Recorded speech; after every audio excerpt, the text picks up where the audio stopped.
Vamos começar pela Venezuela. Certo, parece que o Trump se meteu em apuros com todo esse projeto da Venezuela, porque os executivos do setor de petróleo deixaram bem claro que não estão muito interessados nisso, certo? Então o que ele vai fazer? Quer dizer, ele criou esse problema para si mesmo.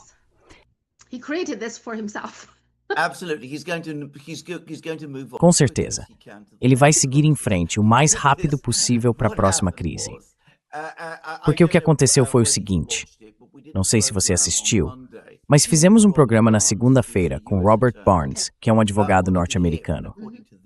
Segundo ele, e segundo eles, Trump baseou toda a sua política sobre a Venezuela no conselho de uma única pessoa, que era Paul Singer, um bilionário americano que compra grandes quantidades de dívidas, um investidor de fundos abutres. Então ele comprou muita dívida venezuelana, que agora quer resgatar.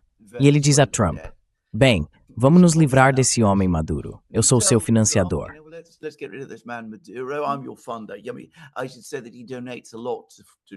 Eu devo dizer que ele doa muito para o Trump, e eles são amigos. E ele poderia dizer algo como, por que não tomamos a Venezuela? Podemos resolver a questão do petróleo. Tudo pode ser feito muito rápido. Muito rapidamente podemos fazer o petróleo fluir. E você ganha dinheiro, eu ganho dinheiro, os Estados Unidos ganham dinheiro e tudo ficará bem. Ele era o especialista, mesmo sem ter nenhuma experiência na indústria do petróleo e sem saber absolutamente nada sobre o assunto. Era a pessoa em quem Trump estava ouvindo. E então, é claro, os verdadeiros especialistas, os executivos da indústria do petróleo, apareceram e disseram a Trump, a Venezuela é um país inviável para investimentos.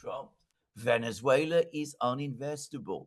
And a friend of mine who has contacts. Um amigo meu que tem contatos, bem, que na verdade trabalha na periferia da comunidade de inteligência americana, ele não está na folha de pagamento, mas faz trabalhos contratados para eles, me disse de forma muito direta.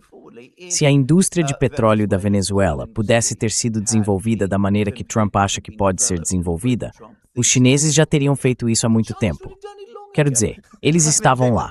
Eles têm todos os recursos e todas as habilidades. Eles teriam feito isso. Não estaríamos nessa situação em que a produção na Venezuela entrou em colapso. É muito, muito difícil produzir petróleo na Venezuela, mesmo nos melhores tempos. E estes não são os melhores tempos. And these are not the best of times. No. Não. O interessante é que o próprio Trump disse, depois que tudo isso aconteceu, que ele estava no Air Force One, com muitas pessoas lá fazendo todo tipo de pergunta. Ele estava de muito bom humor, porque achava que tinha tido uma vitória. E ele disse, conversei com os executivos do setor de petróleo antes e depois. Então, antes me soa como se ele tivesse falado com eles, mas talvez não. Talvez ele não tenha ouvido o que disseram, imagino. Aqui vai minha pergunta.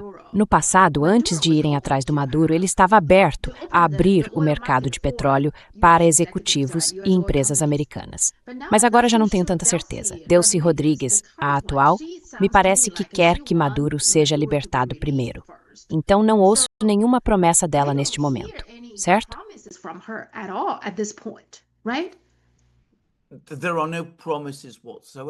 Não há promessa alguma. Tenho observado o que os venezuelanos vêm dizendo. Eles afirmam, de forma muito direta, que se os Estados Unidos quiserem comprar petróleo deles, estão perfeitamente dispostos a vender. Sempre estiveram. Já era assim na época de Hugo Chávez, quando vendiam petróleo regularmente e de forma rotineira aos Estados Unidos. Também foi assim no tempo de Nicolás Maduro. Foram os americanos que pararam de comprar o petróleo deles, não os venezuelanos que deixaram de vender. E eles continuam totalmente dispostos a vendê-lo aos americanos hoje, desde que seja um contrato comercial, aberto, livre e devidamente negociado a preço de mercado. Agora, isso não é nem de longe o que Trump está pensando.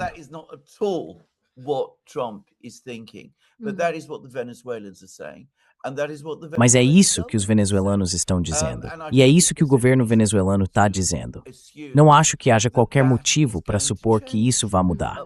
Claro, não é nada do que Trump espera. Ele basicamente quer comandar a Venezuela, quer rebaixar Delcy Rodrigues a algum tipo de vice-reinado, ou nem isso, na verdade. Sabe, colocá-la na mesma posição em que os britânicos reduziram os marajás na Índia, onde faziam exatamente o que os britânicos mandavam. É assim que ele vê a situação. Quero dizer, é uma questão imperial direta. Ele quer que os venezuelanos entreguem todo o petróleo que têm aos Estados Unidos. Não vendam, apenas entreguem aos Estados Unidos.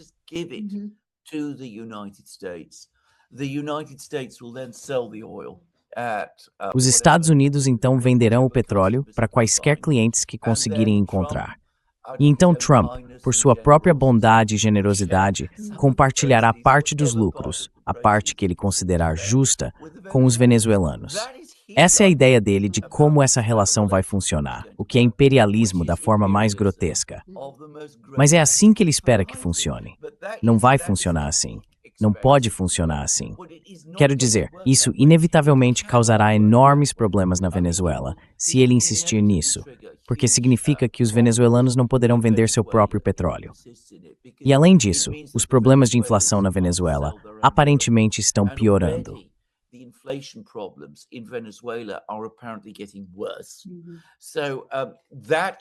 Então, esse é um problema, um dos motivos pelos quais isso não vai funcionar.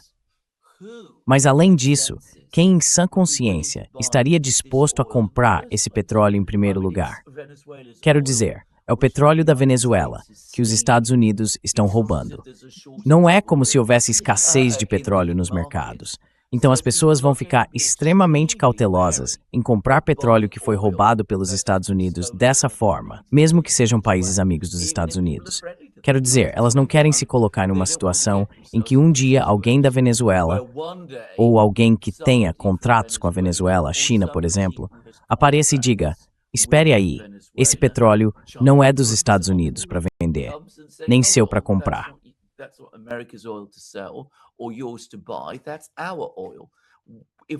Esse é o nosso petróleo. Se fôssemos a China, teríamos grandes contratos de petróleo com a Venezuela. A propósito, a Índia também tem. Podemos sim apresentar reivindicações legais para recuperar esse petróleo ou para obter os lucros do comércio de petróleo em que você está envolvido. Então as pessoas vão se manter bem longe disso. Elas não vão entrar lá. E tenho certeza de que as empresas americanas que têm receio de ir para a Venezuela e que não querem investir bilhões, centenas de bilhões lá, conhecem todos os problemas de explorar os campos de petróleo venezuelanos. Mas elas também conhecem muito bem todos os problemas legais envolvidos.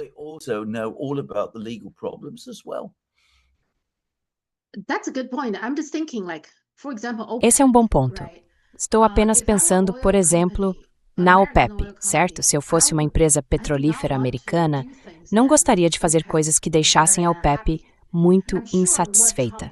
Tenho certeza de que o Trump está fazendo, bem, mesmo que eles não digam abertamente, não acho que nenhum membro da OPEP ficará particularmente feliz, certo?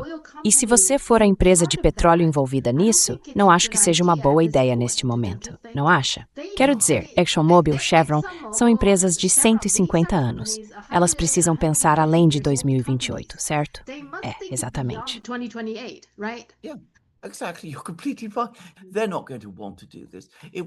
Você está completamente certo.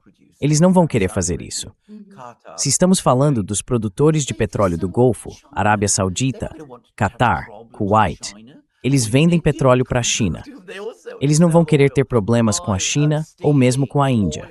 Eles também vendem petróleo, mas estariam roubando petróleo ao, digamos, ajudar na venda ou no roubo de petróleo da Venezuela, que, é claro, também é um país da OPEP. E as companhias de petróleo que lidam todos os dias com esses países vão ser extremamente cautelosas. É claro que isso nunca foi bem pensado. Trump nunca pensa além de amanhã, ou de hoje, ou da próxima hora, ou do próximo minuto. Então ele nunca se sentou para refletir sobre isso.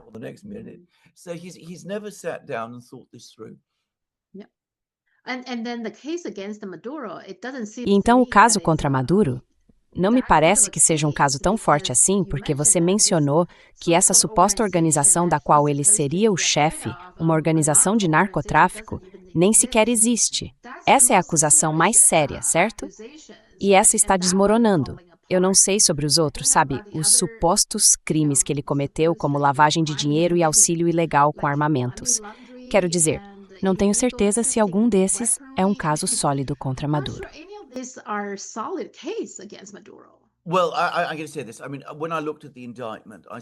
Bem, posso dizer o seguinte. Quando olhei para a acusação, pensei, é só isso?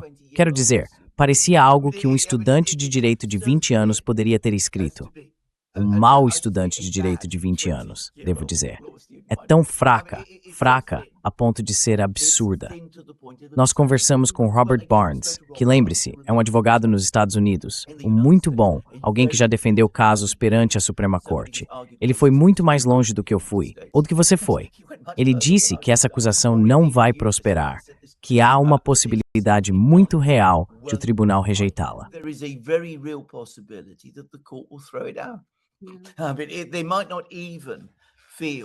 Quer dizer, eles talvez nem achem que há um caso forte o bastante para levar a julgamento. E, aliás, você está absolutamente certo em mencionar o chamado cartel dos sóis que Maduro supostamente liderava. Quero dizer, temos Marco Rubio, que é advogado, dizendo que isso não foi realmente um sequestro, um rapto ou um ato de guerra. Foi uma prisão de acordo com um mandado de prisão. E veja, eles prenderam Maduro e mataram todo tipo de gente. Você se lembra de todos aqueles barcos que eles estavam explodindo e matando pessoas? Tudo com base na ideia de que Maduro era esse chefe criminoso, esse líder de gangue, o chefe desse cartel, o cartel dos sóis.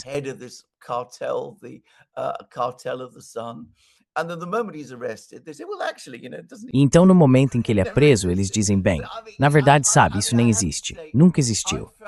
Então, quero dizer, tenho que dizer que achei isso, quer dizer, fiquei absolutamente chocado. Foi algo tão bizarro. Você constrói essa história por semanas, faz todas essas coisas terríveis por semanas, e quando finalmente pega o sujeito, simplesmente abandona tudo. Você abandona, em outras palavras, o que é o coração do seu caso criminal original. Porque, para deixar claro, o caso criminal que eles alegavam era que ele era o chefe de um grande cartel de cocaína, o cartel dos sóis. Eu nunca acreditei nisso. Você não acreditou nisso.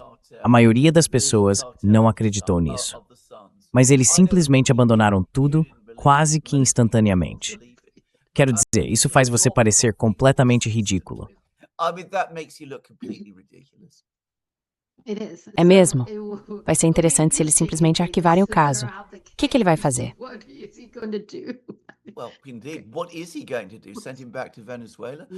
Bem, de fato, o que ele vai fazer? Mandá-lo de volta para a Venezuela? Pedir desculpas? Claro que não. Não. Quero dizer, é aí que voltamos à natureza desprezível de todo esse empreendimento. Porque o que aconteceu é que os Estados Unidos, e Trump, é claro, mas não só Trump, há todo um grupo deles. Eles agora entrelaçaram direito e política, geopolítica e direito penal. Misturaram tudo completamente. E eles não podem simplesmente deixar Maduro voltar para sempre. Quero dizer, isso é impossível. A política disso torna isso impossível.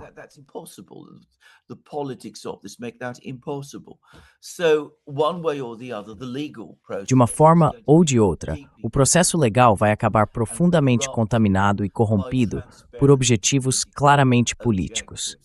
Eu descrevi isso como um julgamento de fachada. Aliás, o tipo de julgamento de fachada que a União Soviética costumava realizar na década de 1930, algo que nunca aconteceu na China. Só para deixar claro, isso nunca aconteceu em nenhum momento na China. Pode-se criticar muitas coisas, mas nunca, em nenhum momento de 1949, eles fizeram algo assim. Pois bem, os Estados Unidos estão prestes a fazer isso, porque é exatamente isso que está acontecendo.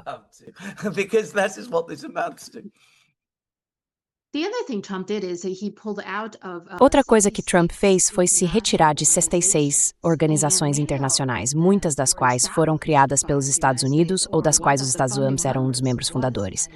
Ele está tentando, quero dizer, já falamos sobre isso antes. Então, ele está basicamente destruindo todo o sistema estabelecido após a Segunda Guerra Mundial. Ele está simplesmente esmagando tudo, detonando tudo.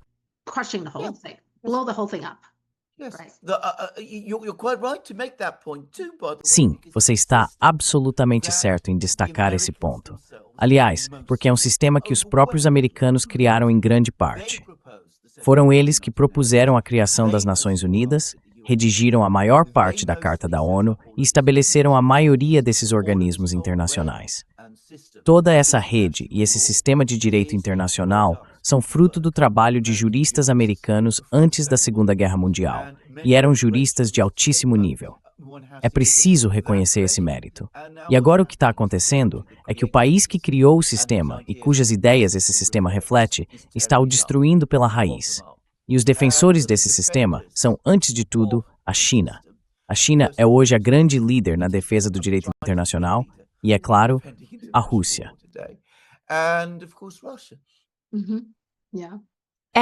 Então agora estamos voltando ao período anterior à Primeira Guerra Mundial? Algum tipo de sistema selvagem de novo?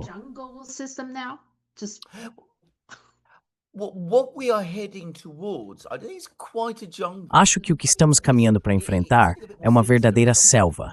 Em certos aspectos é algo um pouco mais sinistro. O que estamos retomando é o hegemonismo e o imperialismo diretos do século XIX. É exatamente isso.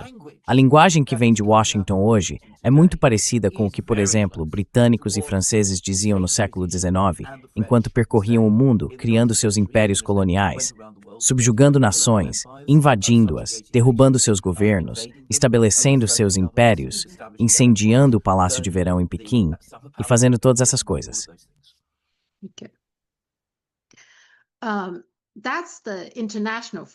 Essa é a frente internacional. Mas mesmo internamente, o Departamento de Justiça dele está investigando Jerome Powell, o presidente do Federal Reserve. Esse caso realmente me intriga, porque Jerome Powell, como presidente, vai deixar o cargo em maio. Seja qual for o problema, por que ele precisa fazer isso agora? Por que não pode esperar até Jerome Powell sair em maio?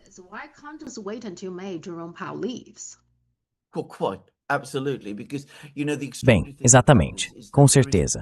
Porque, veja, o extraordinário nisso tudo é que existe, na minha opinião, um caso. Não estou dizendo que Jerome Powell é culpado, quero deixar isso muito claro. Mas há um caso.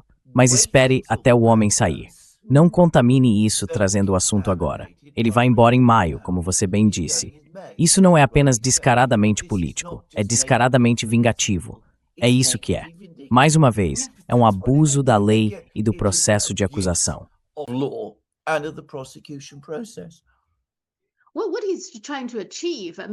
Bem, o que ele está tentando alcançar? Quero dizer, antes de tudo, nem tenho certeza se o caso, seja lá qual for o caso que ele está movendo agora, pode sequer ser concluído até maio. E em maio, Jerome Powell já terá deixado o cargo de presidente. Ele vai continuar perseguindo isso só para que Jerome Powell acabe em muitos problemas legais.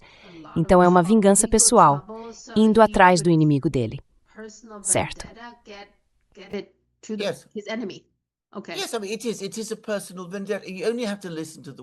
Sim, quero dizer, é uma vingança pessoal. Basta ouvir a maneira como Trump fala hoje em dia. Ele está começando a soar cada vez mais como Al Capone. Ele tem esse tipo de fala de gangster o tempo todo. E devo dizer que muitas de suas ações estão refletindo isso cada vez mais. Francamente, o que aconteceu com Maduro também tem algo da aparência de um acerto de contas de gangster. E esse ataque a Jerome Powell é a mesma coisa. Como eu disse, talvez haja um argumento possível, mas apresentar a questão dessa forma coloca toda a operação em dúvida. Não posso deixar de pensar que Trump está fazendo isso porque simplesmente não suporta. Na verdade, ele realmente não gosta e odeia Jerome Powell. Não acho que haja nada além disso. E sabe, os gangsters são assim. Eles também acreditam, talvez com razão, que se agirem assim, vão amedrontar todos ao seu redor.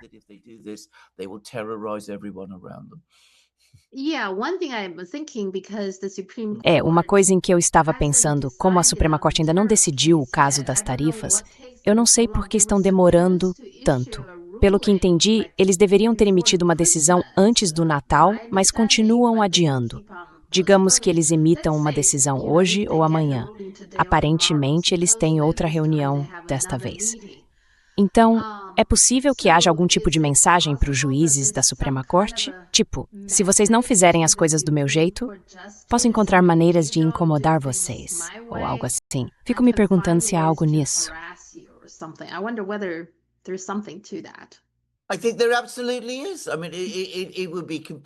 Eu acho que sim, absolutamente. Quero dizer, isso estaria totalmente de acordo com tudo o que estamos vendo agora. Aliás, é profundamente irônico porque, claro, uma das pessoas que poderia com razão afirmar ter sido alvo de abuso processual é Donald J. Trump.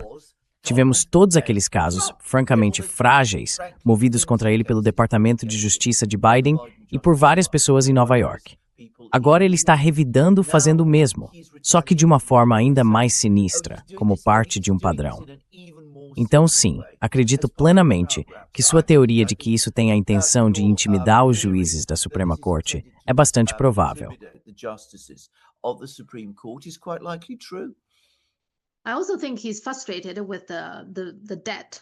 Também acho que ele está frustrado com a dívida. Sabe, a dívida nacional dos Estados Unidos. Agora ele culpou Jerome Powell pelas taxas de juros. Mas não é assim que o Fed realmente funciona, certo? Ele deveria saber disso. Mas é um problema.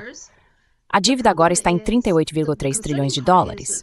A parte preocupante é que de 36 para 37 trilhões levou cerca de 9 meses para aumentar 1 trilhão. Mas de 37 para 38 levou 72 dias, menos de 2 meses e meio. Então veja, está acelerando, certo? O aumento da dívida está acelerando. Acho que ele deve estar quase em pânico, mas não sabe o que fazer, então desconta toda a raiva em Jerome Powell.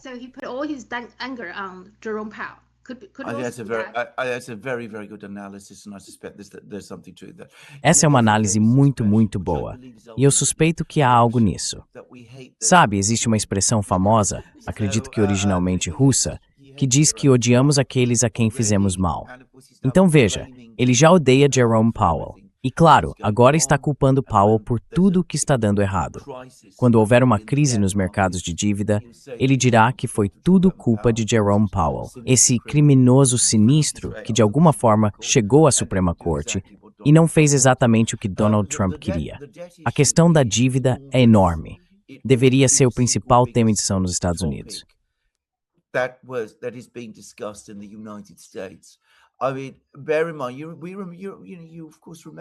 Quero dizer, tenha em mente, você se lembra de como, quando Biden estava no poder, os americanos apareciam de vez em quando, sempre que precisavam que os chineses comprassem títulos do Tesouro. Eles iam à China para convencê-los a comprar esses títulos. E os chineses às vezes compravam. Na maioria das vezes, sim. Pois bem, agora, com uma guerra econômica em andamento entre os Estados Unidos e a China, os chineses não vão mais fazer isso. Os Estados Unidos estão acumulando dívidas o tempo todo. E claro, o grande renascimento industrial e manufatureiro de que Trump falava não está se concretizando, por uma série de razões totalmente óbvias.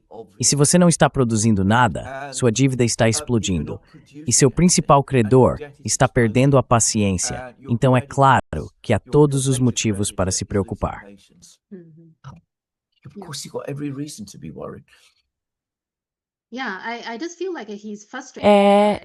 Eu só acho que ele está frustrado, sabe? Ele está no cargo há quase um ano e basicamente não conseguiu nada. Tudo que ele tentou, como a guerra de tarifas, quer dizer, ele até arrecadou algumas tarifas, mas está longe de ser o suficiente para cobrir qualquer coisa. E se ele perder o processo, talvez ainda tenha que devolver o dinheiro.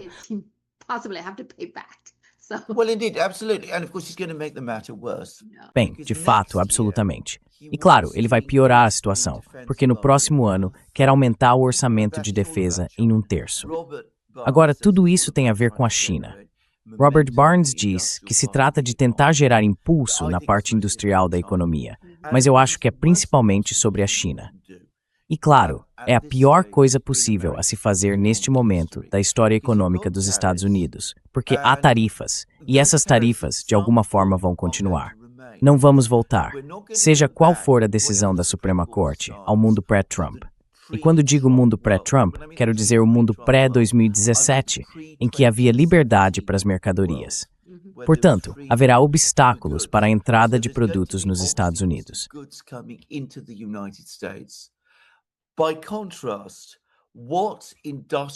Em contraste, a atividade industrial que existir será cada vez mais direcionada para a produção militar, porque será muito mais lucrativo para as empresas industriais construir navios de guerra, feixes de laser, armas de feixe de partículas e esse tipo de coisa. Então elas vão preferir fazer isso em vez de se concentrar em bens de consumo básicos, porque um é mais lucrativo que o outro. Assim, haverá menos importação de bens e menor produção de bens de consumo dentro dos Estados Unidos do que haveria de outra forma. E claro, isso inevitavelmente resultará em uma inflação mais alta. Quero dizer, uma coisa leva naturalmente à outra. Isso vai causar um novo aumento tanto na dívida quanto no custo de vida que afligem os americanos.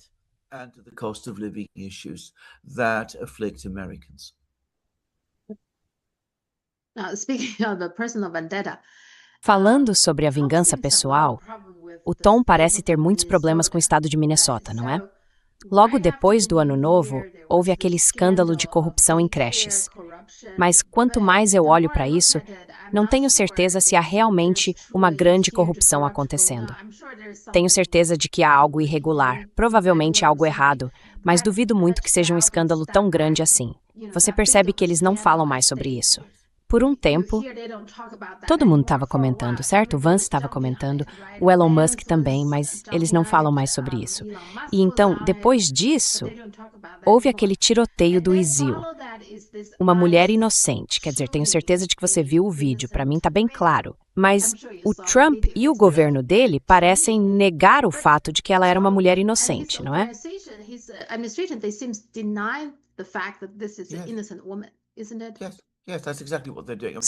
Sim, é exatamente isso que eles estão fazendo.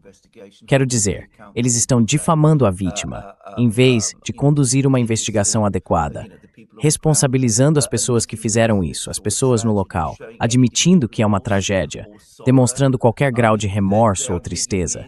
Quero dizer, eles estão se fechando, continuando e dizendo a todos que estavam absolutamente certos em fazer o que fizeram, que não tem nada pelo que se desculpar, e sendo realmente muito cruéis com essa pessoa.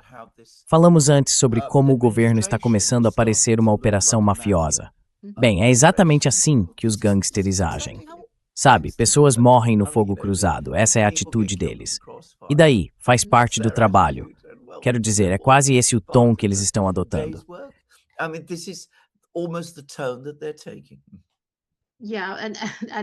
Sim, e eu acho que isso tem a ver com o fato de que ele realmente odeia o Walz, sabe? O governador. De novo, o Walz não vai concorrer à reeleição, então ele também vai sair em breve. Mas o Trump parece que, quando tem uma ideia sobre alguém, simplesmente nunca abandona, pelo visto.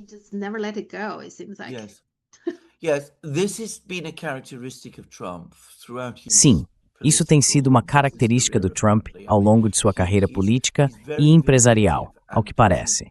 Quero dizer, ele é muito vingativo e não deixa as mágoas passarem. Se você ficar do lado errado dele, não há volta. É algo muito corrosivo e muito ruim. Um presidente dos Estados Unidos absolutamente não deveria cair nesse tipo de comportamento. Quero dizer, você não tem o direito de se entregar às suas animosidades pessoais dessa forma.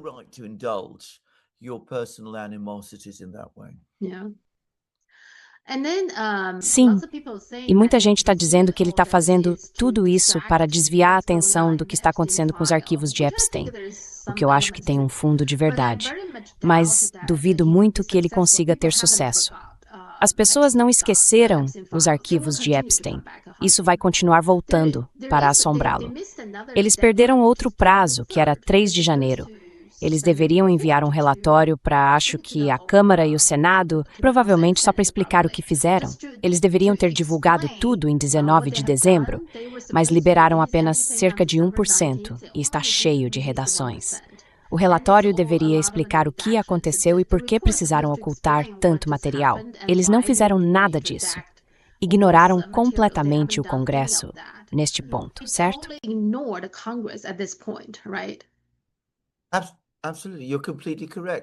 Com certeza, você está completamente certo.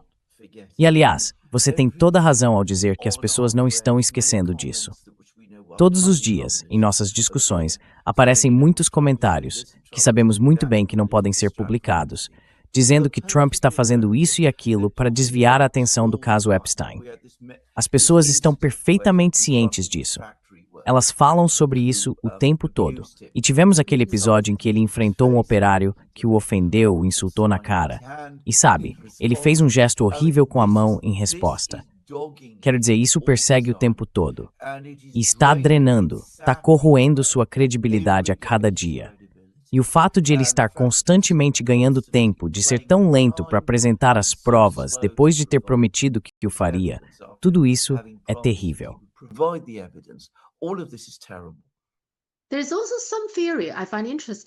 Há também uma teoria que acho interessante. Agora, não tenho certeza se é verdadeira, mas acho que vale a pena discutir. Claramente, ele está fazendo todo tipo de coisa muito, muito bem, na nossa visão, maluca. Mas, considerando que Trump não é um cara burro, ele pode ser muito inteligente de várias maneiras e astuto, como você disse. Então, é possível que com tantos problemas, os arquivos de Epstein, as questões da dívida e agora, é claro, o fiasco com Maduro, tudo isso, na visão dele, talvez uma guerra fosse a solução para tudo? E se ele não conseguir uma guerra de verdade fora dos Estados Unidos, talvez até uma guerra civil fosse aceitável para ele. Isso é possível?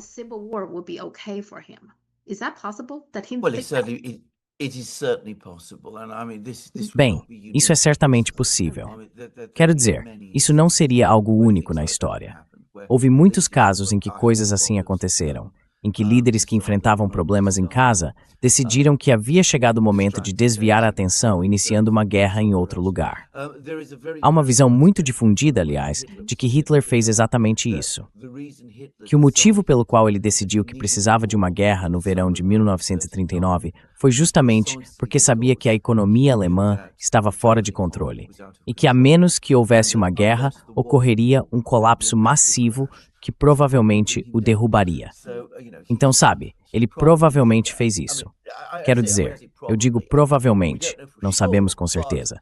Mas há uma visão muito respeitável e amplamente aceita entre os historiadores de que isso foi, muito provavelmente, sim procura.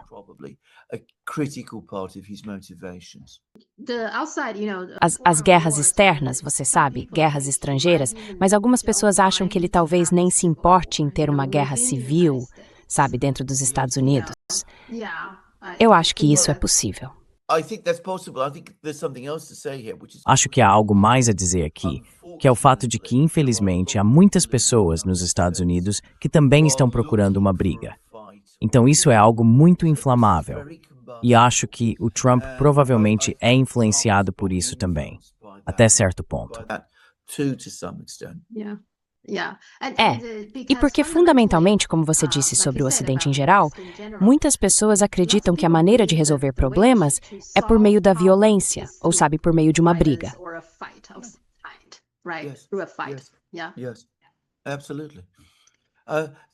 Sim, absolutamente. Eles não têm a mesma profundidade histórica que a China tem. O extraordinário sobre a China é que eles aprenderam isso. Aprenderam que isso estava errado durante o período dos estados combatentes. Se você ler a filosofia daquela época, poderá perceber isso. E isso ficou incorporado na cultura, no pensamento, na teoria política e na filosofia chinesas desde então. Essa memória e esse conhecimento históricos nunca se perderam. Nós, no Ocidente, não alcançamos isso.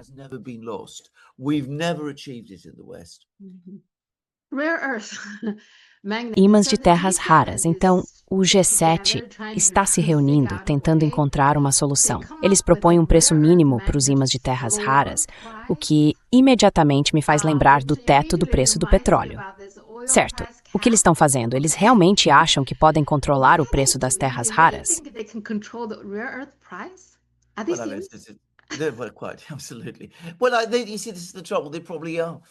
Com certeza. Veja, esse é o problema. Provavelmente são.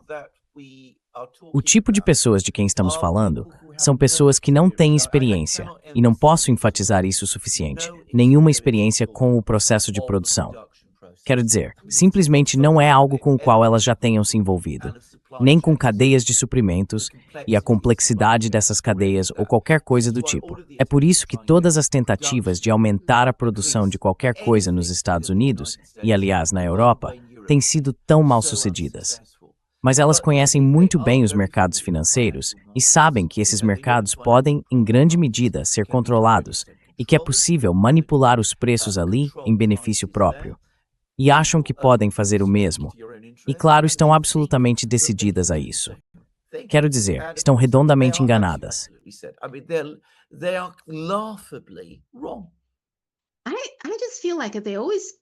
Eu só sinto que eles sempre focam tanto no outro lado em vez de olharem para si mesmos, sabe? Então, se o seu problema é precisar de um fornecimento estável de terras raras, bem, você não precisa fazer ou dizer nada que irrite a China. É isso, certo? Não é esse o jeito mais fácil de resolver?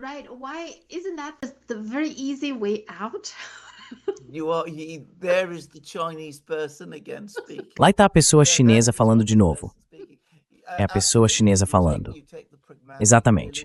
Você adota o lado pragmático, realista. Você diz, bem, pelo menos por enquanto, os chineses sabem como fazer isso. Eles têm a vantagem comparativa, e essa vantagem vai continuar por muito tempo. Pelo menos 10 anos, talvez 20. Veja, os chineses nunca até agora abusaram dessa ideia, porque realmente não fizeram. Quero dizer, nunca houve problema com o Ocidente adquirindo terras raras no passado. Então, por que arrumar confusão? Por que fazer isso? Aliás, você poderia dizer o mesmo sobre os russos. Quero dizer, se você é a Europa, importa seu gás da Rússia.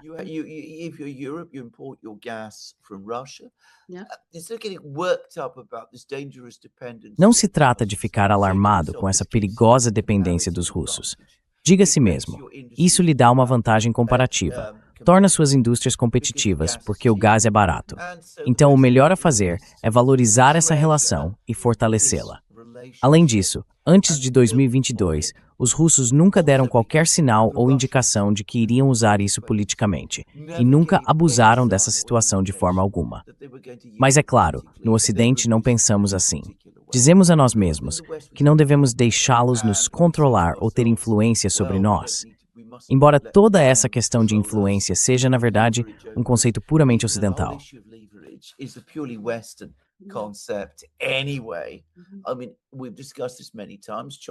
Quero dizer, já discutimos isso muitas vezes. A China fala em ganhos mútuos, não em alavancagem. É uma forma de pensar e uma visão completamente diferentes. Mas você sabe, nós sempre pensamos em termos de alavancagem. Então dizemos, bem, os chineses têm alguma alavancagem sobre nós, sobre as terras raras, então precisamos encontrar alguma maneira de revidar. Assim, controlamos o preço, arrumamos brigas com eles, e então, horror dos horrores, descobrimos que, de repente, eles ficam menos dispostos a nos fornecer terras raras. E você sabe, tudo isso se torna um ciclo vicioso e autossustentável, e não resolve o problema. A China nunca tentou impedir nenhum país ocidental de desenvolver capacidade de refino de terras raras.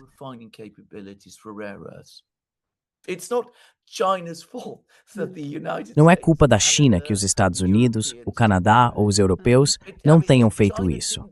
A China não disse a eles, parem de refinar terras raras para que só nós possamos fazer isso. Eles simplesmente trabalharam duro para conseguir e desenvolver as habilidades e o conhecimento necessários. Então, se você está insatisfeito com o fato de que apenas a China consegue fazer isso, tudo bem, mantenha uma boa relação com a China. Importe as terras raras deles. Desenvolva sua própria indústria de refino de terras raras. Invista dinheiro, invista por 20 anos e você chegará lá. Mas não é preciso arrumar briga com os chineses nesse meio tempo. Mesmo assim, nenhum ocidental pensa dessa forma, porque estamos sempre focados em alavancagem, vantagem comparativa e poder. É assim que vemos o mundo.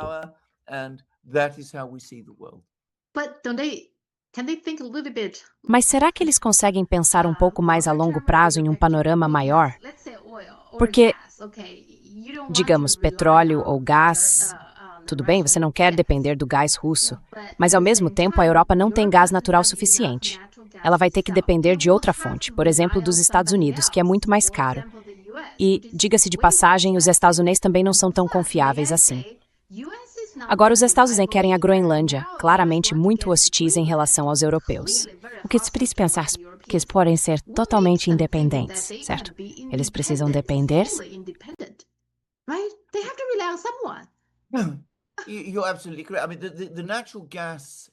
Você está absolutamente certo.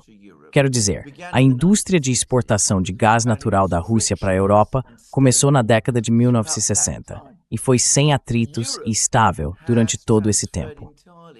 A Europa mudou completamente para o gás americano nos últimos 4 anos, e já estamos vendo o que está acontecendo. Os americanos estão de olho na Groenlândia e fazendo todo tipo de exigência sobre a política energética europeia. Todo tipo de política. Eles estão se comportando exatamente como se esperava que os russos se comportassem, mas que nunca fizeram. Agora, eu acho que depender demais de uma única forma de energia é sempre uma má ideia.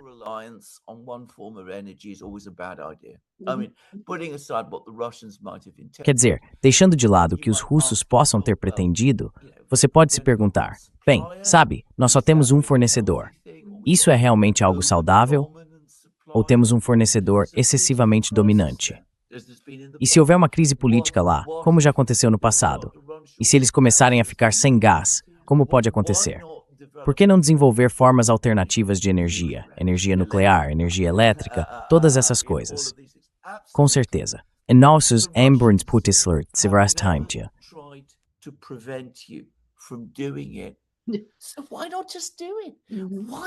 Então, por que simplesmente não fazer isso? Por que, mais uma vez, arrumar brigas e procurar conflitos? E como você disse absolutamente certo, nunca se pergunta o que vai acontecer no dia seguinte. O gás já não existe mais, e você descobre que suas fábricas estão fechando, seu povo está desempregado e suas indústrias estão perdendo competitividade. Mas é claro, nós nunca fazemos isso na Europa, porque sempre vemos as coisas de uma forma muito de curto prazo. Tenho certeza que você já ouviu a história de que Kissinger certa vez disse que conversou com Zhou Enlai e Yang Wen. E eles falaram sobre, bem, Kissinger disse, sabe, o que você acha da Revolução Francesa?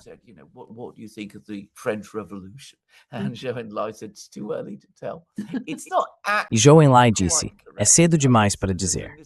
Isso na verdade não está totalmente correto. Houve um mal-entendido. Acho que Zhou Enlai pensou que estavam perguntando sobre os protestos de Paris de 1968 e não sobre a Revolução Francesa de 1789. Mas veja, embora possa estar errado do ponto de vista factual, expressa uma verdade mais profunda. Os chineses realmente pensam e planejam a longo prazo. Descobriu-la recentemente que a China começou a dominar a questão das terras raras. Ela começou a desenvolver sua indústria em fin marathon de 1960. Work on its refining industry way back in the 1960s. Sim, eles fazem muito planejamento com antecedência, sim, absolutamente. Então, sobre as terras raras, o que o G7 está tentando fazer e o Besson em particular está realmente defendendo, é que eles precisam criar algum sistema próprio, juntos eu acho, para substituir as terras raras chinesas. Mas será que eles realmente pensaram nisso? Há tantos países envolvidos. Isso por si só não é um problema? Porque se um dos países tiver qualquer problema, The whole thing will collapse. It's an absolute nightmare to do it that way, if I could quickly say. É um verdadeiro pesadelo fazer isso dessa maneira, se me permite dizer rapidamente. Nunca ouvi falar de um projeto com tantos participantes diferentes que realmente tenha dado certo. É praticamente impossível. Vai haver discussões, competição e brigas sobre qual direção seguir. É certo que isso vai acontecer. O que você precisa é de uma gestão unificada e centralizada a longo prazo, para um projeto cuidadosamente estruturado e planejado. Mas eles não são capazes de fazer isso. Quer dizer, eles estão apenas em pânico agora, porque a China tem essa dominância e acham que precisam fazer alguma coisa. Como já dissemos tantas vezes, quando você não sabe o que fazer, não faça nada, sabe? Mas eles gostam de agir impulsivamente.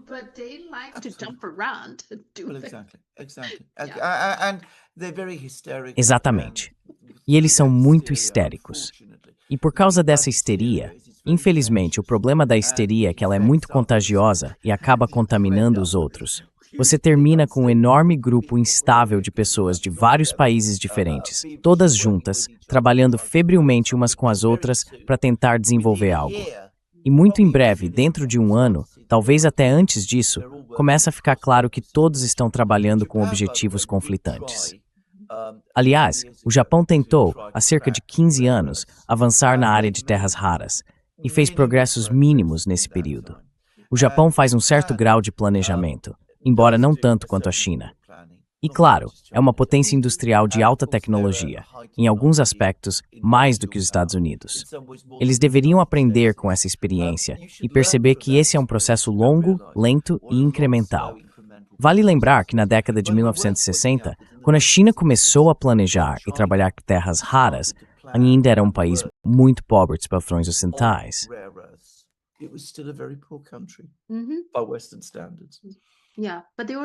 Sim, mas eles já perceberam que a China tem muitas terras raras e querem ver se conseguem fazer alguma coisa, sabe?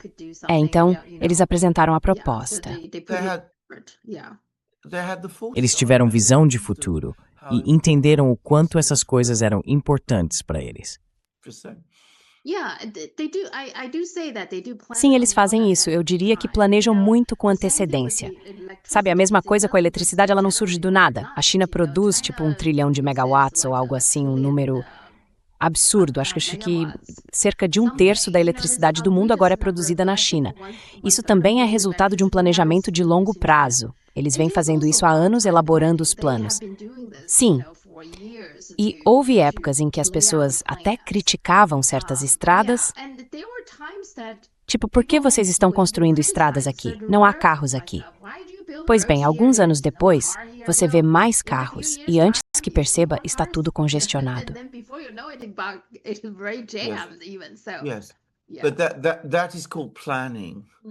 Sim, mas isso se chama planejamento. E o planejamento não é apenas algo em que não somos muito bons no Ocidente. É algo ao qual agora temos uma aversão ideológica. Mais uma vez, acho que nossos espectadores chineses precisam perceber que, ao contrário do que muitos acreditam, o Ocidente é muito mais ideológico do que a China. A China é muito pragmática na forma como faz as coisas. No Ocidente, não somos assim.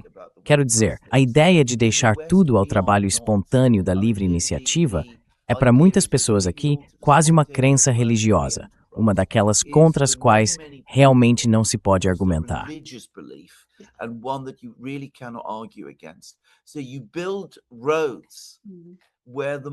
Então você constrói estradas onde o mercado direciona. É tudo questão de oferta e demanda. Já na China não é assim. Eles dizem, bem, talvez hoje não haja demanda por estradas lá, mas em 30 anos pode haver. Então construa agora e desenvolva a infraestrutura para que quando chegar o momento de desenvolver o que for necessário, a infraestrutura já esteja pronta. Isso não é o que o Ocidente faz.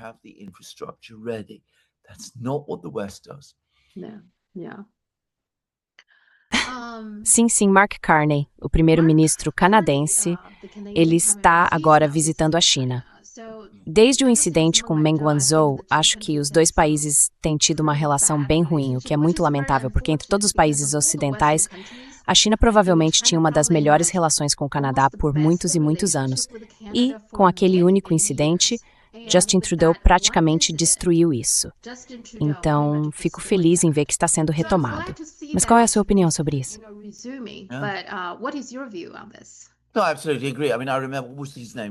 Não, eu concordo totalmente. Quer dizer, eu me lembro, como era o nome dele? Patrice Chéreau? Não, isso não está certo. O primeiro-ministro liberal anterior a, quem sabe, talvez o pai dele? Sim, Pierre Trudeau. Não, havia outro que era, enfim. Mas o Canadá realmente desenvolveu relações muito, muito boas e amistosas com a China. E se você está falando de Pierre Trudeau nos anos 70, ele era definitivamente alguém que, mesmo naquela época, queria uma boa relação com a China. Aquela foi uma época em que o Canadá seguia uma política externa independente, que, aliás, era muito bem vista no mundo todo.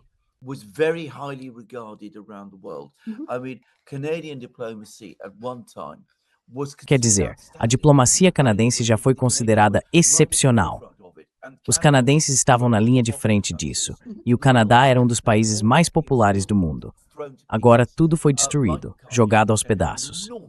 Mark Carney, ele tem um trabalho enorme tentando juntar tudo de novo, e talvez nem consiga. Não porque os chineses, eu acho, estejam relutantes em deixar o passado para trás, provavelmente não estão, mas porque as forças dentro do Canadá que empurraram o país para esse conflito com a China são muito fortes, não é?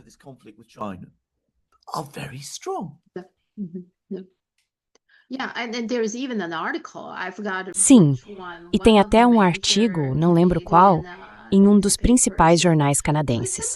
Alguém escreveu um texto basicamente dizendo, ok, os Estados Unidos ainda são nossos aliados e a China ainda é nossa inimiga, ou algo assim. Mas o interessante é que se você lê a seção de comentários, as pessoas estão dizendo, não, a China nunca afirmou que o Canadá faz parte da China.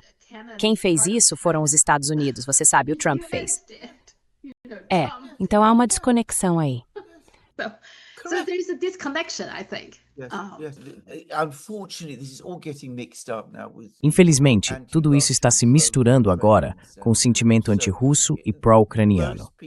As pessoas que estão promovendo isso dentro do Canadá querem se alinhar aos Estados Unidos, porque veem os Estados Unidos como necessários para ajudar a Ucrânia a lutar e talvez até vencer sua guerra contra a Rússia. Então, infelizmente, tudo está se enredando com várias outras questões que não têm absolutamente nada a ver com a China. Certo, mas é porque eles acham que a China está ajudando a Rússia, não é? Então a China deve ser ruim, só por esse motivo. Em parte por isso, mas é mais do que isso. É porque os Estados Unidos estão ajudando a Ucrânia. Então precisamos ficar do lado dos americanos contra a China. Porque se não fizermos isso, os americanos podem ficar irritados conosco e decidir que não devem mais apoiar tanto a Ucrânia.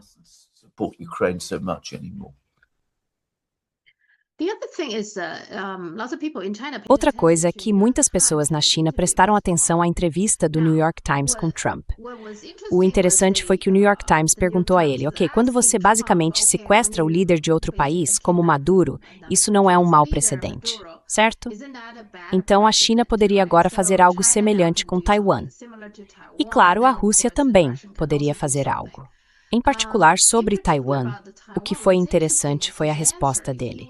Ele disse, não é a mesma coisa, porque não há um monte de pessoas ilegais entrando na China, nem drogas entrando na China.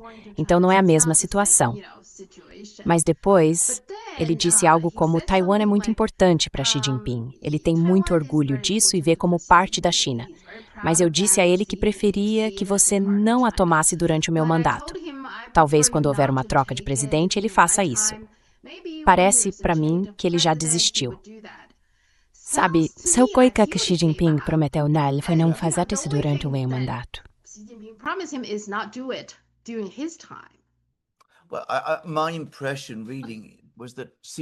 Bem, a minha impressão ao ler foi que Xi Jinping não fez promessa alguma. Tenho que dizer, se uma conversa dessas realmente aconteceu, o que eu duvido muito, mas se aconteceu, Xi Jinping deve ter pensado, bem, tenho que agradar esse idiota, porque é uma conversa grotesca. Por favor, recupere Taiwan, mas não faça isso durante o meu mandato.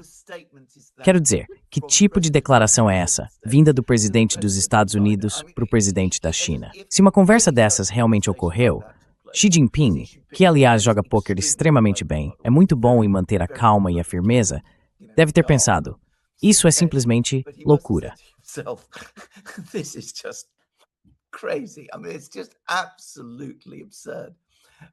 Quer dizer, isso é absolutamente absurdo. Mas você está absolutamente certo. Está claro que Donald Trump não se importa com Taiwan. O que ele realmente se importa, no fim das contas, é com Donald Trump. Ele sabe muito bem que Taiwan vai acabar se reunindo à China, aceitando a autoridade do governo em Pequim, que é o governo da China. Em outras palavras, voltando à autoridade constitucional e à normalidade legal. Ele sabe que isso vai acontecer eventualmente, mas não quer que aconteça enquanto ele for presidente, porque não quer ter que tomar as decisões difíceis e constrangedoras que enfrentaria quando isso ocorresse. Então, você está totalmente certo.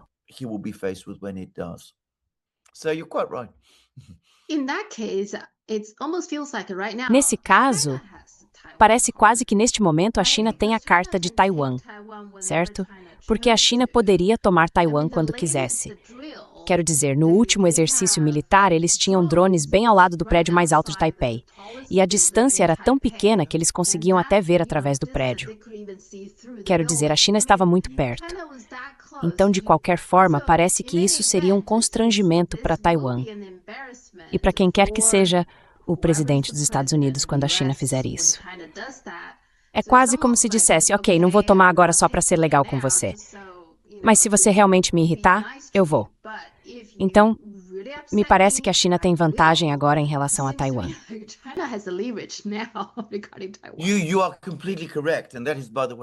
Você está completamente certo. E isso é, aliás, o que Xi Jinping também estará pensando consigo mesmo. Porque do lado de Trump, você disse uma rendição, o que é verdade. Mas na realidade é uma abdicação. É uma abdicação de responsabilidade. Ele é o presidente dos Estados Unidos. Ele precisa considerar a posição dos Estados Unidos. Se ele entende que isso é inevitável, então, dada a importância da relação entre a China e os Estados Unidos, ele deveria estar tendo uma conversa honesta com as pessoas nos Estados Unidos sobre isso. E deveria estar conversando com Xi Jinping, tendo uma conversa significativa, uma que realmente faria muito bem.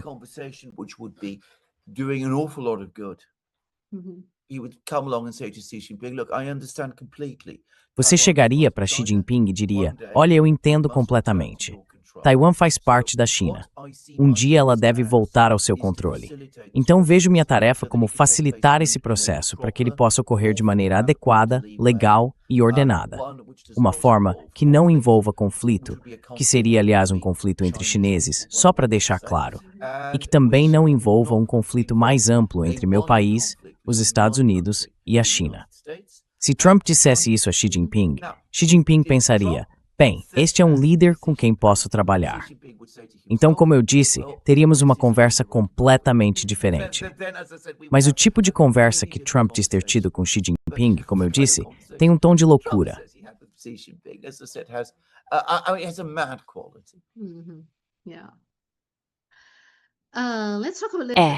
Vamos falar um pouco sobre o Irã, a situação iraniana. Antes de tudo, tenho que dizer que sinto que a cobertura ocidental sobre isso é muito desonesta. Eles nos mostram as manifestações dentro do Irã, mas na verdade não há nem de longe tantas pessoas quanto afirmam, e está diminuindo cada vez mais. Aí precisam reciclar imagens, usam protestos anteriores para mostrar, isso acabou de acontecer. Quer dizer, é tão ruim, sabe? Tentando fazer parecer mais do que realmente é, não é?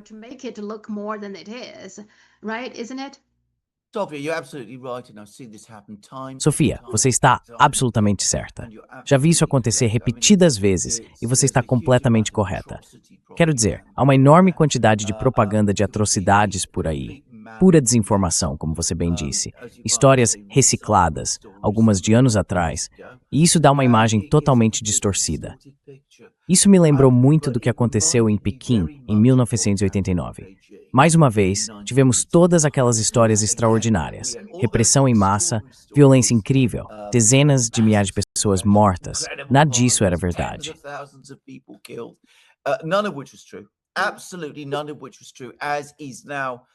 Nada disso era verdade, como agora é reconhecido pela opinião acadêmica no Ocidente. E algo que muitas pessoas, especialmente na China, provavelmente não sabem e que você nunca verá mencionado hoje em dia. Mas eu estava lá, é claro. Eu estava ouvindo tudo, assistindo às transmissões, lendo os jornais durante uma semana inteira. Durante uma semana inteira, depois que as autoridades liberaram a praça, tivemos histórias na mídia, todos os dias, todas as noites, hora após hora, descrevendo batalhas entre diferentes unidades do exército chinês que supostamente lutavam entre si em Pequim. Isso continuou por cerca de 7 dias. Era tudo um completo absurdo. Lembro que meu irmão e eu trocávamos mensagens sobre isso na época.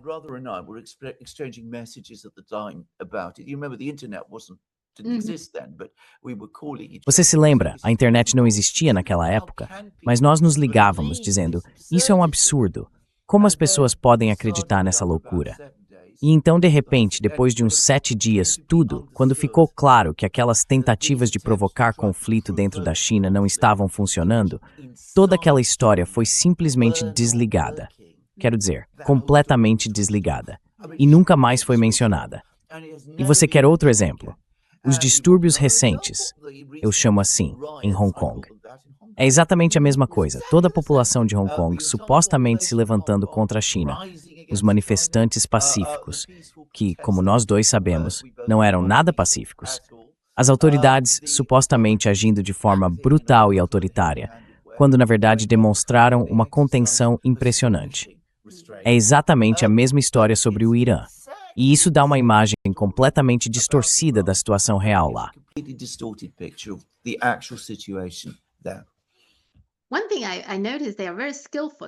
Uma coisa que notei é que eles são muito habilidosos em fazer esse tipo de coisa. Então, há um exemplo simples. Uma vez, encontraram um caminhão em algum lugar na Grã-Bretanha e havia 40 pessoas dentro dele que morreram porque não havia janelas nem ventilação. Essas pessoas, imagino, estavam fugindo de algum lugar. No começo foi noticiado que eram chineses fugindo da China, blá blá blá. Acontece que eram vietnamitas usando passaportes chineses falsos. Foi isso que aconteceu. Mas toda essa história, no início, estava em todos os lugares. Era a primeira coisa de que falavam de manhã. Eu estava dirigindo meu carro e sempre estava no rádio, falando sobre esses cidadãos chineses e assim por diante. No momento em que descobriram que eram vietnamitas, nunca mais ouvi falar disso. Simplesmente pararam de noticiar. They no longer report about this anymore. No, you're completely right. I mean, I remember the story very, very well. Não, você está completamente certo. Eu me lembro muito, muito bem dessa história. E, aliás, o que você disse sobre aquele incidente e sobre como a mídia abafou o caso, houve pessoas no Reino Unido que perceberam isso na época e comentaram. Mas você tem toda a razão. Eles são muito sofisticados nesse tipo de coisa. Fazem isso o tempo todo. Foi uma situação terrível, terrível, mas tudo foi manipulado e distorcido para promover uma narrativa completamente falsa. Which was intended to injure China. Yeah. But regarding the Hong Kong, Sim, mas em relação à questão de Hong Kong, foi aí que eu decidi. É isso. Sabe, eu sempre tive minhas desconfianças sobre o Ocidente e para mim aquele foi o momento. Tipo, pronto, isso simplesmente não vai funcionar. Quero dizer, foi demais. Foi então que comecei a prestar atenção nas redes sociais, na mídia independente. Praticamente parei de confiar na grande mídia e acho que muita gente fez o mesmo naquela época. Isso foi em 2019. Depois, aos poucos, as pessoas começaram a fazer por conta própria. Então, depois de alguns anos, comecei a fazer também, principalmente porque tudo começou em 2019. Foi quando eu realmente comecei a prestar atenção em geopolítica, porque havia tantas mentiras. Era tipo, o que eles estão dizendo, sabe? Era tudo tão... exatamente.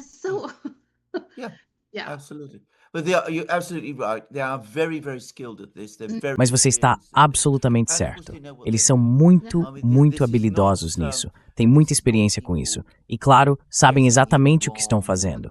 Quero dizer, não se trata de pessoas cometendo erros ou se enganando. São campanhas claras de desestabilização. Você viu isso em Hong Kong. E, aliás, outra coisa que os britânicos sempre fazem é que sempre que há protestos, sempre que noticiam protestos em Hong Kong, eles mencionam essa história completamente falsa de que a China está violando promessas feitas à Grã-Bretanha quando Hong Kong foi devolvida à China. When Hong Kong transferred back to China. I mean, again, they're never specific.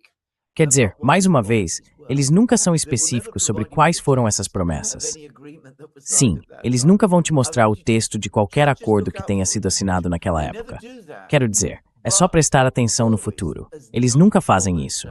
Mas sempre, como a noite segue o dia, eles vão dizer isso e repetir em suas críticas à China. Como podemos confiar na China? Ela não cumpriu suas promessas sobre Hong Kong. Como eu disse, o que exatamente eram essas promessas sempre fica vago.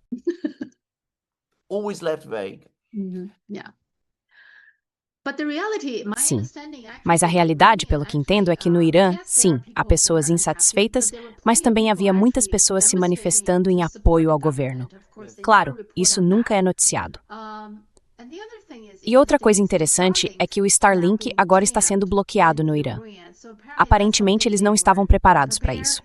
Os europeus e os americanos estão chocados com o fato de o Starlink poder ser bloqueado. Acho isso muito interessante. Você acha que eles ainda vão continuar tentando iniciar uma guerra com o Irã?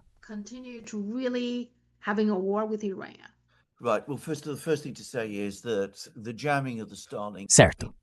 Bem, antes de tudo, o bloqueio do Starlink foi um choque profundo para eles. Quero dizer, vou ser bastante cínico aqui. Bem, não cínico, mas realista. Eu sei que isso é verdade.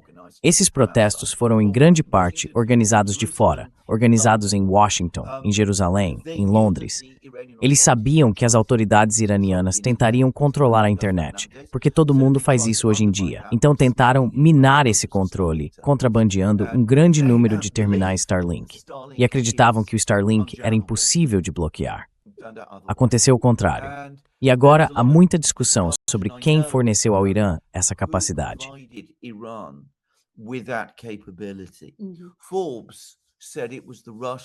A Forbes disse que foram os russos. Recebi um e-mail de alguém que conheço e que é muito bem informado sobre essas coisas, e essa pessoa disse que na verdade foram os chineses. Tanto os chineses quanto os russos desenvolveram essa tecnologia, essa habilidade, de forma independente. Mas foram os chineses que ajudaram os iranianos nesse caso específico. Não sei qual dos dois foi, para ser sincero, mas isso foi um grande choque.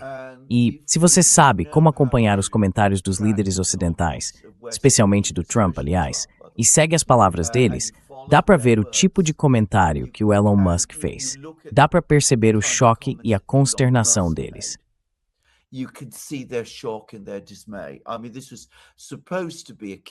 Quer dizer, isso deveria ser um tipo de botão de desligar que eles poderiam acionar. E sabe, eles estão simplesmente incrédulos por terem perdido esse poder.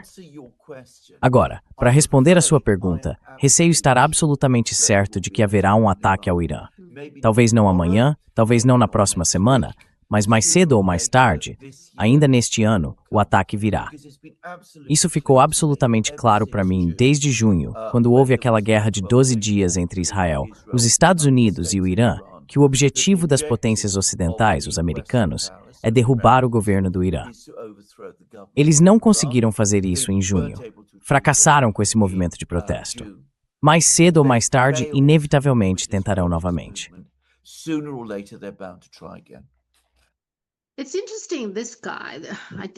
É interessante, esse cara, eu nunca tinha ouvido falar dele antes, mas aparentemente, Reza Pahlavi, o filho do Shah, certo? Eles o chamam de príncipe herdeiro. Então, ele é o príncipe herdeiro. Enfim, ele escreveu um artigo no Washington Post dizendo que o Irã está pronto para uma transição democrática. Parece para mim que ele será o cara deles. Vão reinstalá-lo. Ele nunca esteve no Irã.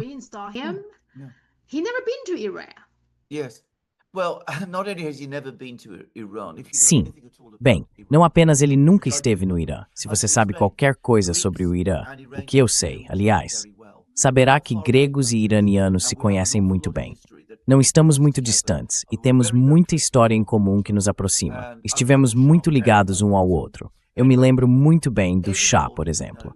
Enfim, qualquer pessoa que saiba algo sobre o Irã de hoje saberia o quão absurda é a ideia de trazer essa pessoa de volta e torná-la rei do Irã novamente. Quero dizer, só os americanos e os britânicos seriam tolos o punch para algo assim.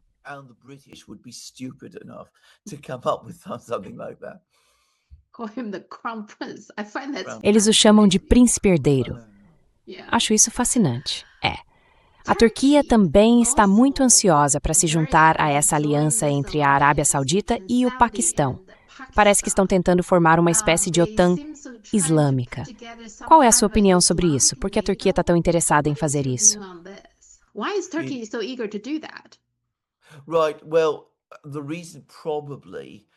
Certo. Bem, a razão provavelmente é que existe uma certa rivalidade com a Arábia Saudita, e a Turquia não quer um eixo Paquistão-Arábia Saudita entre os Estados árabes e muçulmanos. Quero dizer, historicamente a Turquia se via como a líder do islamismo sunita. A Arábia Saudita se vê como a líder incontestável do islamismo sunita. O Paquistão é o maior país muçulmano. Acho que ainda é maior que a Indonésia. E, claro, possui armas nucleares. Então é um país grande e poderoso. Portanto, não se quer que os sauditas e os paquistaneses formem potencialmente um bloco contra a Turquia. Acho que é basicamente disso que se trata. Dito isso, eu diria que é algo a ser bem-vindo, porque não acredito que seria uma OTAN islâmica. Em vez disso, seria uma estrutura que competiria com as estruturas de segurança que os próprios Estados Unidos vêm criando. Structures that the United States itself has been creating. So Saudi Arabia Então a Arábia Saudita tem sido historicamente uma aliada muito, muito próxima dos Estados Unidos. Na verdade, não apenas uma aliada, mas mais do que isso, de certas maneiras.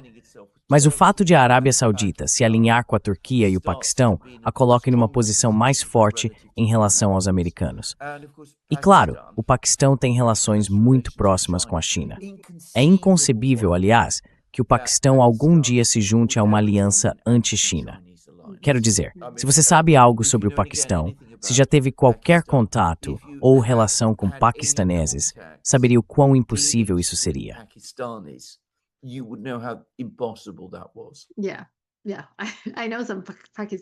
Sim, eu conheço alguns paquistaneses, eles são muito, muito próximos dos chineses, com certeza. Sobre a Groenlândia, o que me chama a atenção é que o Trump parece ter liderado essa ideia e realmente queria fazer isso, mas há cada vez mais vozes dentro dos Estados Unidos, ao que me parece, questionando tudo isso. Sullivan, por exemplo, disse com muita clareza que as desculpas ou razões de Trump para querer a Groenlândia, como bases militares, recursos naturais, terras raras e por aí vai, são coisas que já podemos fazer agora. Não precisamos tomar a Groenlândia para isso. Então ele é totalmente contra essa abordagem. Sabe, eu diria que o Sullivan provavelmente está entre os mais inteligentes. Ele enxerga as coisas um pouco melhor do que pessoas como o Trump e talvez até melhor do que o Biden em muitos aspectos. E não é só ele. Há pessoas no Congresso, incluindo alguns republicanos, expressando suas preocupações sobre tudo isso. Então, o que você acha disso?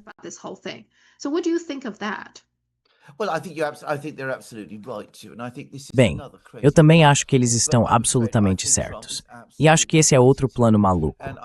Mas temo que Trump esteja totalmente comprometido com isso. Se eu fosse um apostador, o que não sou, eu apostaria que ele vai tentar tomar a Groenlândia em algum momento deste ano. E deixe-me dizer mais uma coisa. Se os dinamarqueses oferecessem vender a ilha para Trump, acho que ele não ficaria muito feliz. Há um impulso nele que o faz querer simplesmente tomá-la. E eu não ficaria surpreso se fosse isso que ele fizesse. Ele não gosta dos europeus. Ele realmente não gosta dos dinamarqueses, por vários motivos. Provavelmente na cabeça dele mesmo.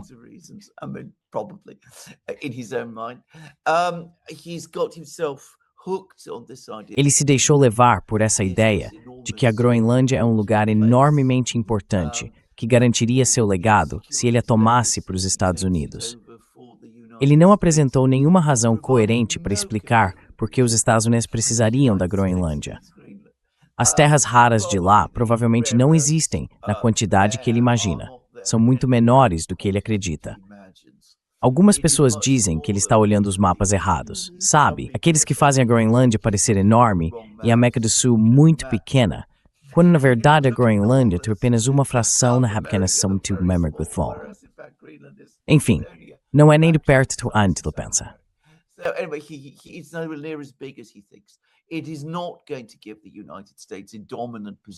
Isso não vai colocar os Estados Unidos em uma posição dominante no Ártico. Os Azul já estão no Ártico, fazem fronteira com ele por meio do Alasca. Isso não vai fortalecer nem melhorar a posição da América de forma alguma. O povo da Groenlândia não quer se tornar parte dos Estados Unidos.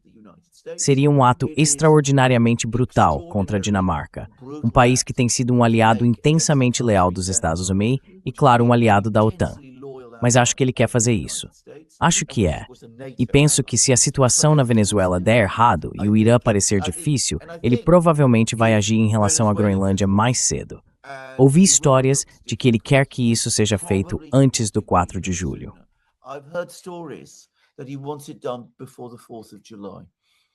Ok. Usar isso como algo para celebrar no 4 de julho. Mas realisticamente, eu acho que se ele quiser fazer isso, provavelmente precisa fazê-lo antes das eleições de meio de mandato, porque depois da eleição, muita coisa pode acontecer. Os democratas, ele mesmo está dizendo isso. Os democratas, se conquistassem a maioria tanto na Câmara quanto no Senado, poderiam tentar impedi-lo novamente. Então, sim. Mas desta vez, eu realmente acho que eles provavelmente têm alguns motivos para um impeachment. Nas vezes anteriores, achei que era apenas uma jogada partidária. Mas desta vez, Ele realmente tem muitos problemas que poderiam ser considerados motivos para impeachment. Absolutely, I completely agree. I mean, I think, Com certeza. Concordo totalmente. Quero dizer, acho que ele fez muitas coisas. O abuso do Departamento de Justiça, o poder de acusação de que estávamos falando, é uma delas. O sequestro de Maduro é outra. E há todo tipo de coisa em que ele tem se envolvido.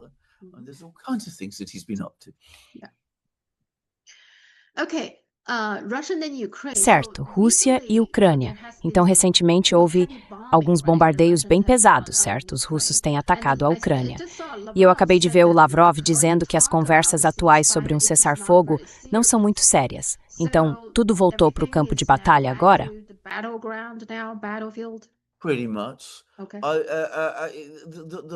Basicamente, o problema fundamental é que os americanos não estão dispostos a fazer as concessões aos russos que seriam necessárias para acabar com a guerra. Eles não estão preparados para lidar com as principais preocupações de segurança da Rússia: a expansão da OTAN, a questão da própria Ucrânia e seu futuro, que os russos estão absolutamente priorizando. Os europeus ainda veem a guerra na Ucrânia como essencial para manter os americanos envolvidos na Europa e para conter os russos.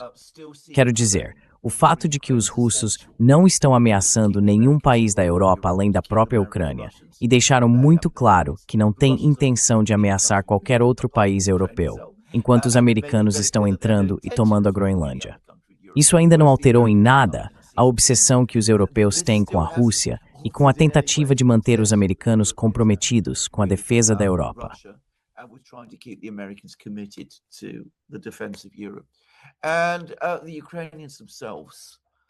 E os próprios ucranianos aparentemente não conseguem avançar nas negociações.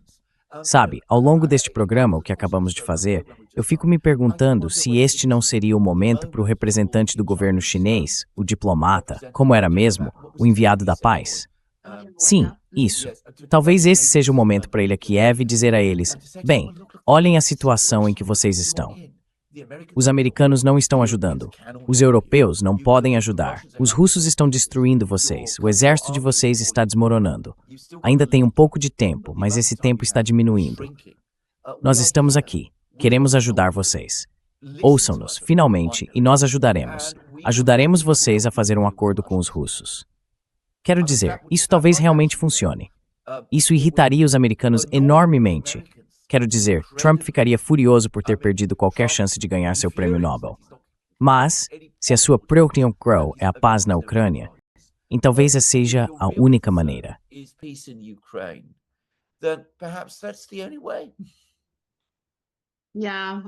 Não sei, não acho que a Ucrânia queira ouvir a China. Ainda tenho essa sensação. Em certo momento, eles foram incrivelmente rudes em relação à China, de um modo que achei profundamente perturbador. Sim, na verdade, acho que eles entenderam a China totalmente errado, porque a China tem, bem, o povo chinês e o governo têm muitos sentimentos positivos em relação à Ucrânia. Sabe, depois do colapso da União Soviética, houve muitos engenheiros ucranianos que ajudaram muito a China. As pessoas na China se lembram dessas coisas, certo? Do mesmo jeito que lembram com carinho do que a Grécia fez quando a China conseguiu seu primeiro porta-aviões, esse tipo de coisa. As pessoas falam muito sobre isso, mas não acho que a Ucrânia simplesmente acredite: ok, vocês estão do lado da Rússia. Não é tão simples assim. Há muitas pessoas na China que não querem ver a Ucrânia continuar sofrendo. Acho que eles não entendem isso. E sobre o Trump, por que você acha que ele é tão obcecado com esse prêmio Nobel da Paz? É por causa da rivalidade dele com o Obama.